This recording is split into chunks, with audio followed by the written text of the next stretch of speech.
May libre na naman tayo.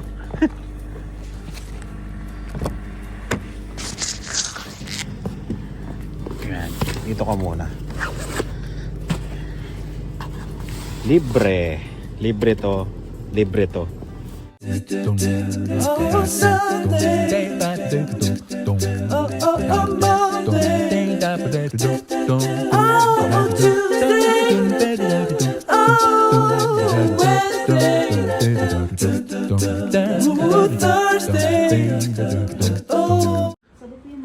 Yun nga yun. Yun nandun lang.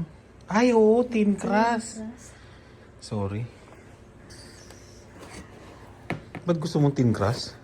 Kasi may pansit. Ah, oo nga. Ayun. Tapos ito, bigay. Ano pang binigay? Dami. Salamat ha. Hindi nga lang siya nanonood ng vlog pero salamat ate. Ito, binili ko para merienda nila bukas.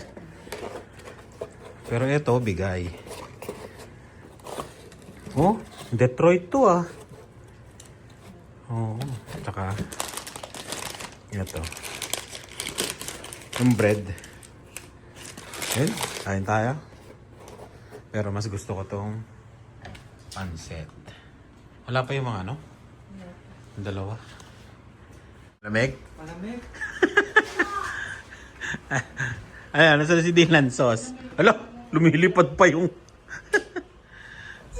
Ano? Ay, Dylan. Eh? Ano, malamig? No.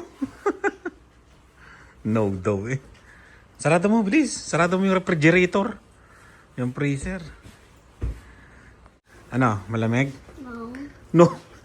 Tingnan mo ang pisngi mo. I have 3 layers. Uy, pero yung pisngi mo. Ayan ah. Pag ganyan ang temperature, tingnan nyo, ilang layer yan oh.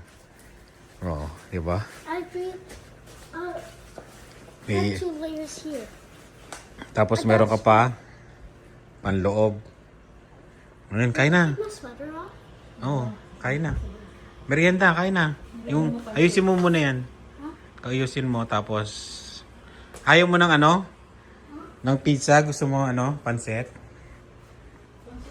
Pancit lang. You like pancit?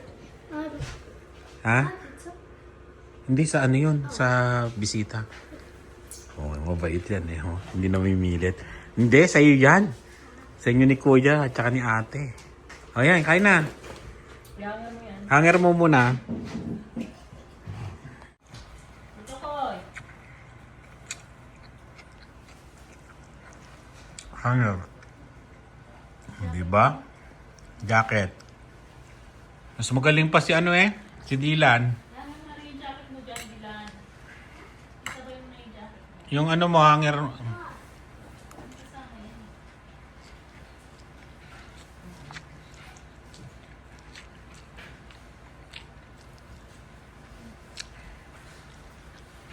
Sama mo siya. Wala. Exam nila, exam. Kaya na.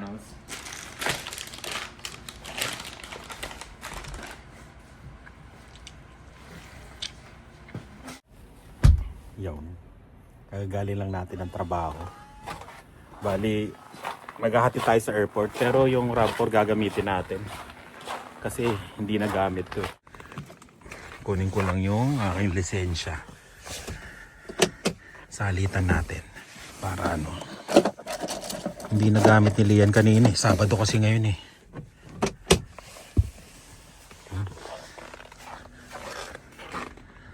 Diyan ka muna. Uy, kala ko ay sumar. Itong RAV4 muna. Yun. Dito na tayo sa lugar kung saan natin siya susunduin at ihahatid sa airport. Maganda rin mga apartment dito. Ayan. Okay lang. Okay lang. Ingat ha. Yun. Makakatakas siya sa ano ah. Sa winter yun. Ingat, ingat. At kita-kits ng 1 month. Ayan. Isa sa matalik nating kaibigan dito sa Regina. Huh. Lamig ah. Kaya hinatid ko na siya dito sa malapit sa pintuan eh. Para ano. Sabi ko mamimiss mo yung ano. Yung lamig. Sabi niya oo, pero yung snow hindi. Ingat, ingat. Punta tayong Toyota ngayon. At may kakausapin ako doon. Iyon, Toyota na tayo. Babalik ka rin. Yan, ang title nito. Kasi pinabalik ako dito sa Toyota. Tapos yung isang kaibigan natin, babalik din sa Pilipinas. Yan, enjoy. Enjoy sa'yo. Sana all. Sana all. Uuwi ng Pilipinas. Yan. Mahal din daw ang ano, pamasahe. January, 3K, no? Grabe, no? Kung 5 kami, no? 15K. Babalik ka rin. Pero kailangan pag-ipunan. Ayan. Punta na ako dun sa ano. Pinapunta kasi ako dito, gawa ng yung sa ano ba to? Sa accounting nila. Kasi nagkaltas yung Tundra, nagkaltas pa siya ng isang beses nung last week yata yun. O this week, parang gano'n. Nagkaltas siya. Eh, di ba, na-trade na nga. Tapos, ano na, susunod. Ang magkakaltas na yung ano, di ba, yung Sienna. Kaya, pinapunta ako dito. Papipirmahin daw ako. Tapos, ibabalik sa akin yung kinaltas. Diba? Ayun. Kasi magkakaltas na yung panibagong ano. Siguro, ano, na sila rin na-detect din nila. Kasi sa akin, okay lang kasi nangyari na yan dati nung tinrade ko yung Equinox namin dati sa RAV4. Ito, nagkaltas din to dati, nagsabay parang ganun. Pero yung Scotia, pinadalahan ako ng cheque dun sa pagkaltas nga. Pero ito, ano, nagulat ako, tinawagan ako. Tapos sabi niya, ngayon punta ka dito, ayusin natin. Sabi niya ganun. Kaya yun, punta tayo. Bawiin natin yung kinaltas nila.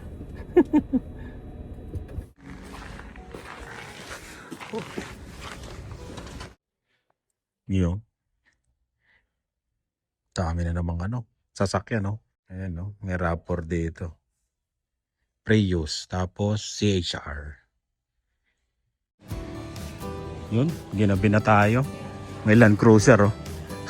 Tapos may Sienna. Oh, merong Sienna dito. Kaya lang front wheel drive. 2026 front wheel drive. Sport. Yan.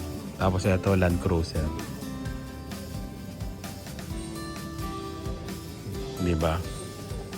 Lupit no. Yan, Sienna. Sold na yung dilaw doon no. Ano tong dilaw na to? Corolla yata yan. Ayan. Yun, kung gusto nyo siya na front wheel drive, meron dito available. Message nyo lang ako, kaya hanapin nyo si Peter. Sabihin nyo, kilala nyo ako. Para mabigyan kayo ng magandang deal. Katulad nitong nangyari sa akin. Nagkamali sila. Kwento ko mamaya dito sa sasakyan. Hindi ko pala na-start. Ang lamig. Yun, dahil nagkamali sila. Hindi, ito munang sobre na to. Itong sobre na to, kasi may bumili ng sasakyan. At sinabi yung pangalan natin. Ayan, maraming salamat. Meron kaming referral. Yun, thank you boss, salamat. Salamat sa binanggit mong pangalan ko sa isang ahente. Kaya meron kami nito. Ayan o. Cheque. Ano ba papakita? Cheque. Lamig. Nanginginig kamay ko. Ayan o, cheque o. Diba? Yun, thank you. Pangalan niya. Ito pa pangalan ko. Then, eto na. Kwento na natin to. Malamig Nagkamali sila kasi iba nga kinaltasan ako. Nagkamali yung contact din natin na finance niyan. Manager.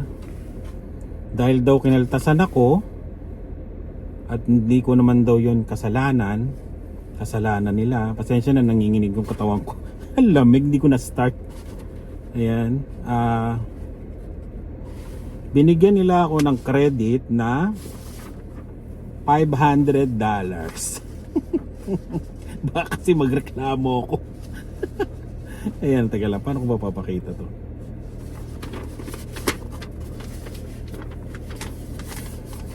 Ayan o. $500.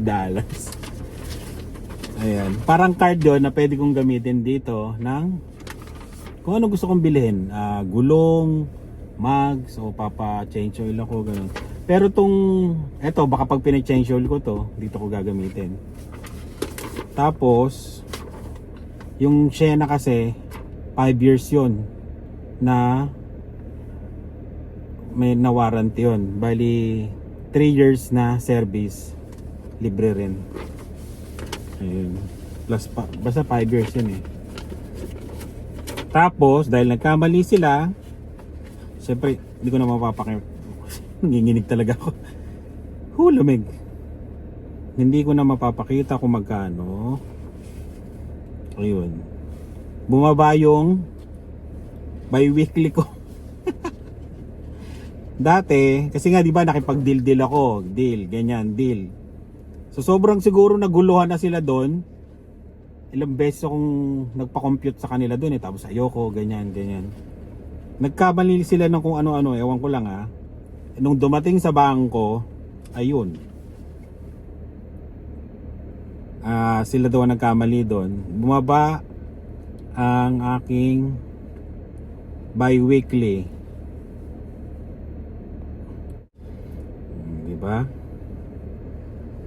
Di parang ano, no? Parang baliwala lang, no? Ayun. Hindi ko naman kasalanan. Kasalanan nila. Tapos yung nakalagay kasi doon, yung mga mali pa sila ewan ko bakit. Shena 2025 daw yung nakuha ko. Pero di ba 2026. Ayun. Nagkamali din sila doon sa pag-type siguro.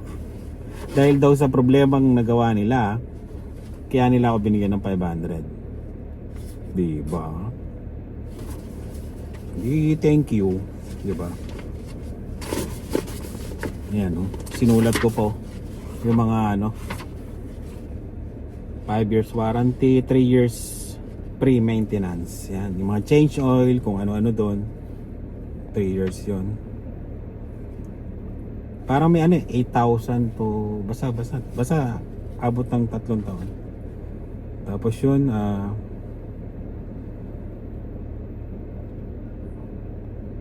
vehicle rental assistance and trip interruption, pwede ka daw paliparin pabalik dito sa Regina kung nasa US ka pag nagka problema. Pero pag pabalik mo doon, kukunin mo na yung sasakyan, sagot mo na. Pero yung papunta mo dito, kung gusto mong bumalik habang inaayos yung sasakyan, sagot nyo nila. Travel planning assistant, 24 hour a day towing and emergency road service, yun. Accident towing, yan. Libre daw lahat yun. Yun. Isa lang ang ang ibig sabihin yan, dahil nagkamali sila, bumawi sila. Diba? Ayun. At yun, tingnan lang, baka may mali na naman dito Sa bagay, pag nagkamali sila uli, bibigyan nila uli ako ng gift card.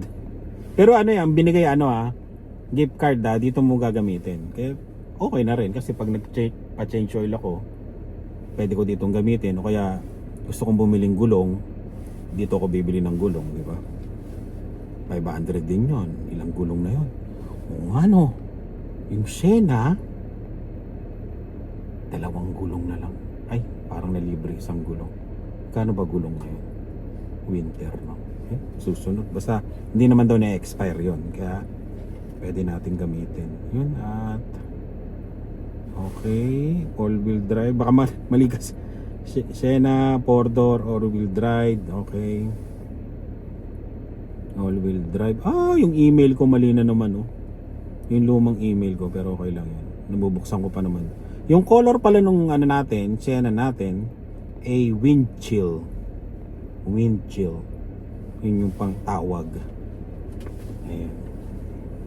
Pero may pangalan na akong ibibigay doon eh. Hulaan nyo na lang. Yan.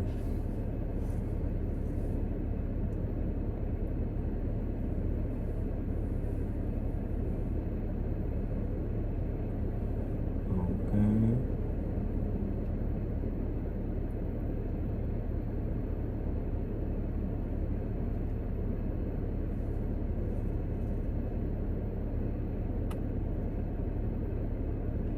Optional. Okay, titignan ko lahat eh. Okay. Ayan, $1. Dati ano? Dati $8 yung dinagdag, di ba? Nagdagdag kami ng $8 sa bi-weekly namin. Eh ngayon, $1 na lang. Di ayos. Okay na yun. Ganun talaga ang buhay. May mga pagkakamali talaga. Pero inaayos naman nila. Yun. Uwi na tayo. Yun o, may Sienna. Kung gusto nyo. Yung nga lang, front wheel drive. Para sa akin, hindi ko mare-recommend. Kung dito kayo sa Regina, hindi ko mare-recommend. Pero kung sa US kayo, kaya walang snow, yung lugar nyo, yes, o kaya yung pupuntahan nyo, eh, pwede yung front wheel. Ang ganda yan sa summer, front wheel. Pero pwede rin naman gamitin dito. Yung nga lang, medyo challenging. Iba pa rin yung all-wheel drive. Uwi na tayo.